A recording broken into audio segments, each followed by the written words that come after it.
에스겔서 4장 9절에서 17절 말씀입니다.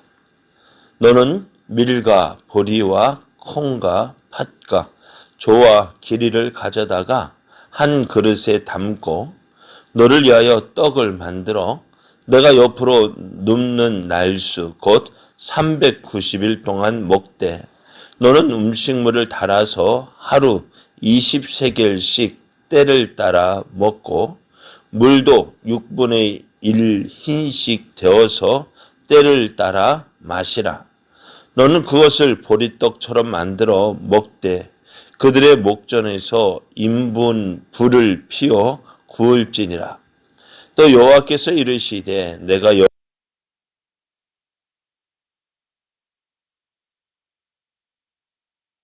부정한 떡을 먹으리라 하시기로 내가 말하되 하하 주 여호와여 나는 영혼을 더럽힌 일이 없었나이다.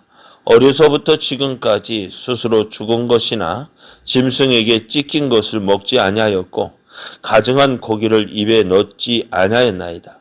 여호와께서 내게 이르시되 보라 새똥으로 인분을 대신하기를 허락하노니 너는 그것으로 떡을 구울지니라.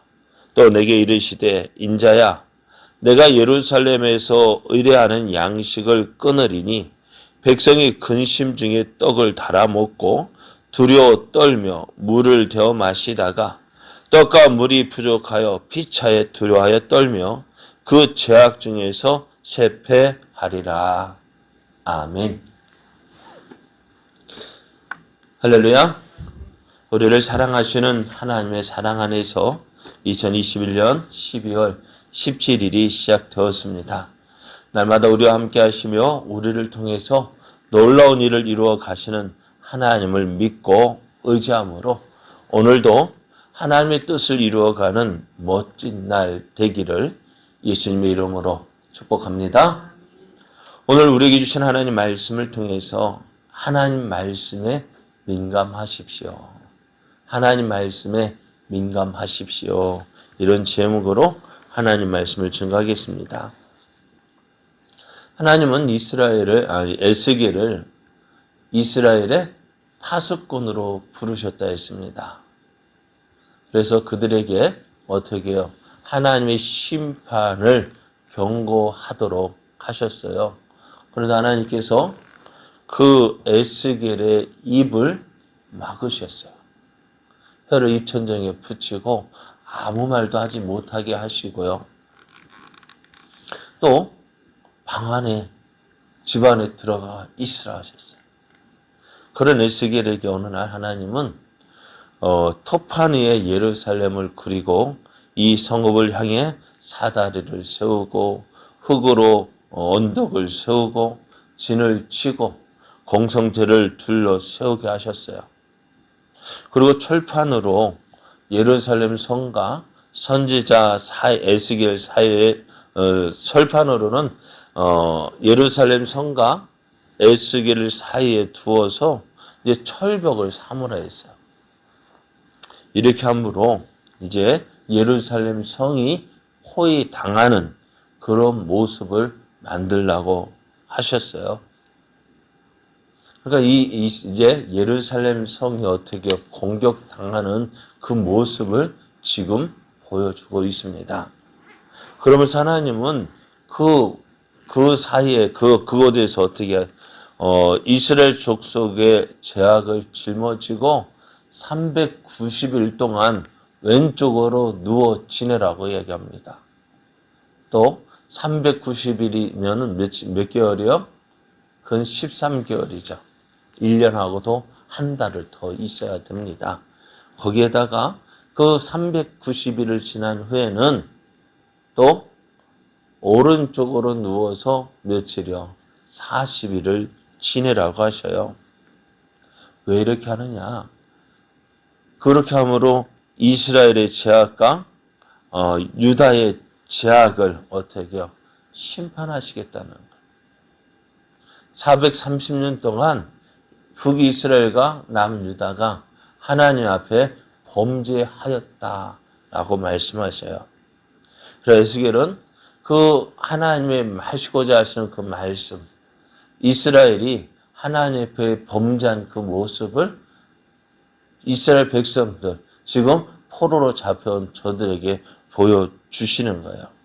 에스겔은 비록 자기는 말은 하지 못했지만 이렇게 하나님 말씀에 순종함으로 하나님의 뜻을 나타내었습니다.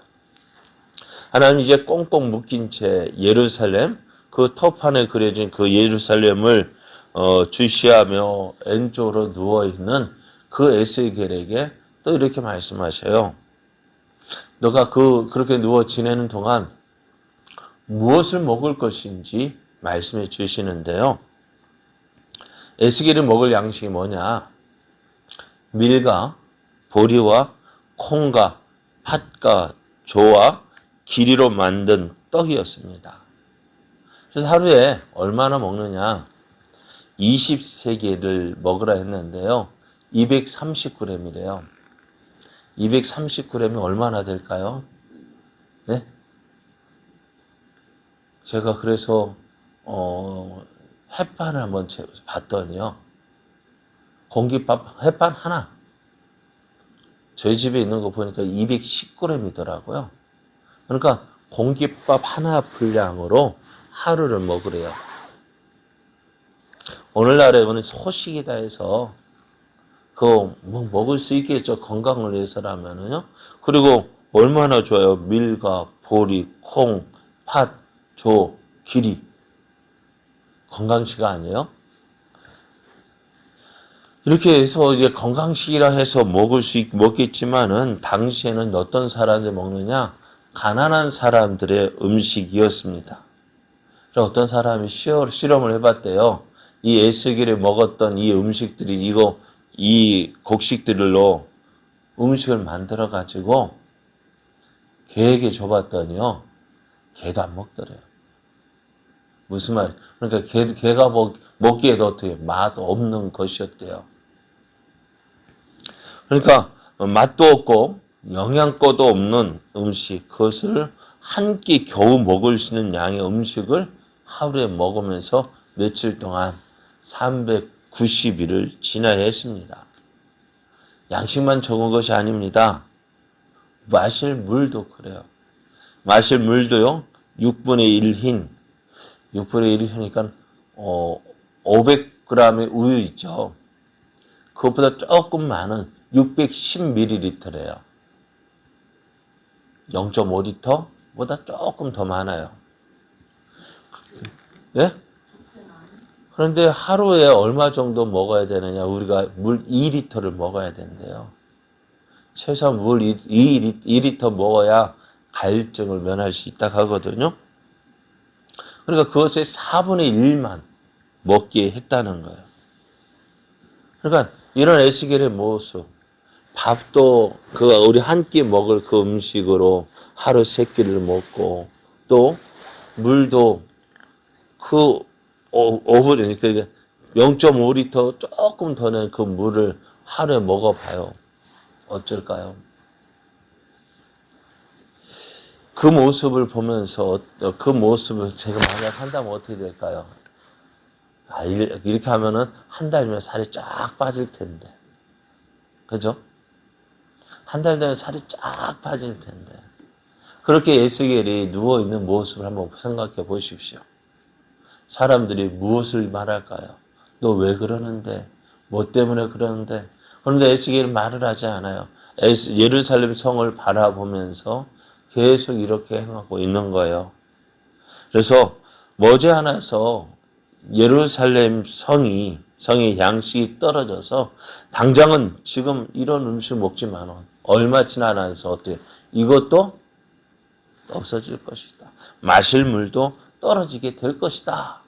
그래서 온 백성이 어떻게 자기 에스겔처럼 살이 점점 빠져나가고 피폐한 생활을 하게 될 것이다 라고 말씀해 주셨어요. 그리고 하나님은 에스겔에게 사람들이 보는 앞에서 인분불을 피우랍니다. 인분이 뭐예요? 똥이요. 그 똥으로, 사람의 똥으로 어떻게 해요? 불을 피워서 아까 말했던 그것을 만든 떡을 그 위에다 그 불로 구호라고 이야기해요. 이스라엘에 있어서 이 대변은요, 어떻게 사람의 똥은요, 어떨까요? 부정한 것이었어요. 그래서 이스라엘 백성이 광야를 지날 때에 그 광야 회중 안에다 그 화장실을 만드는 것이 아니라 그 회중이 모인 밖에다가 이 화장실을 만들었어요. 하나님은 이 인분 불을 피워서 먹는 그것이 부정한 것이라 하셨는데요. 그 의미를 이렇게 말씀하셔요. 여호와께서 4장 13절을 보면은 또 여호와께서 이르시되 내가 여러 나라들로 쫓아내어 흩어버릴 이스라엘 자손이 거기서 이같이 부정한 떡을 먹으리라 하시기로. 예루살렘의 포위가 예루살렘을 둘러싼 군대가 포위해가지고요. 어떻게 몇 달 동안 지내게 되면 어떻게 될까요? 성 안에 있는 양식들은 어떻게 돼요? 곡식이 조금씩 떨어져 나가고요. 그래서 먹을 것이 떨어지다 보니 어떻게 돼요? 그러니까 열왕기 한가요? 보면은 사마리아 성이 아람 군대가 포위해가지고 몇 달 동안 봉쇄가 되었어요. 그랬더니 성 안의 사람들 어떻게 할까요? 먹을 것이 없는 거예요. 그러니까 비둘기 똥 같은 것도요, 엄청나게 값이 비싼 거예요. 그렇게 먹을 것이 없다 보니 어떻게 해요? 사람들이 어떻게 합니까? 자기 자식을 잡아먹는 거예요. 오늘은 네 아들, 내일은 내 아들 하다가 오늘 남의 아들 잡아먹고 다음날 내 자식 내놓으려니까 어떻게 내놓지 못해가지고 숨겼다가 싸움도 일어나고요. 그렇게 먹을거리가 떨어지게 되어지고 또 씨가 마르게 되어지는데요. 그런 가운데서 어떤 집은 그래 어떻게 해요? 겨우 떡을 구해가지고 먹으려고 하는데 풀이 없는 거야. 뗄 것도 없는 거예요. 그래 뭐 가지고 뗀다고요? 사람의 똥으로 어떻게 인분을 말려서 연료로 사용하게 되는데 그것을 어떻게 이스라엘 사람들에게는 어떻다고 부정한 음식이 되는 것입니다. 그리고 이렇게 되어지는 것은요. 저들이 포로로 끌려가 타국에서 그러한 모습에 부정한 떡을 먹게 될 것이다 라는 사실을 말씀해 주고 있는 거예요. 그러니까 하나님을 떠난 이스라엘의 모습입니다. 하나님을 떠난 예루살렘 모습이 결국 이렇게 된다는 거예요. 예루살렘 성이 어떤 성입니까? 하나님이 함께하는, 하나님이 성전이 있는 곳, 하나님 임재해 계시는 곳, 영광스러운 곳인데 그 예루살렘은 어떻게 되어져요? 이렇게 함락되어진다 했습니다. 이것이 무엇 때문이냐? 하나님의 약속이거든요. 솔로몬이 하나님의 성전을 지어서 봉헌할 때 많은 재물을 잡아 하나님 앞에 드렸어요. 그리고 하나님께 기도했어요. 그때 하나님께서 그 모든 것을 다 받으시고 솔로몬에게 이런 말씀하셔요.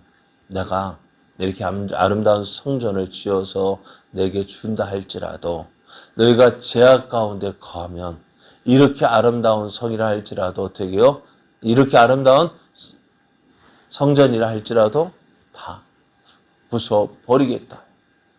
그래서 사람들에게 치욕거리가 되게 할 것이다 하셨습니다.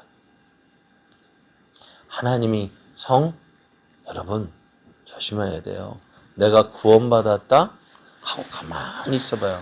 죄악 가운데 거하면 그게 정말로 구원받은 자의 백성의 모습일까요? 아니죠. 구원받은 자는 어떻게 돼요?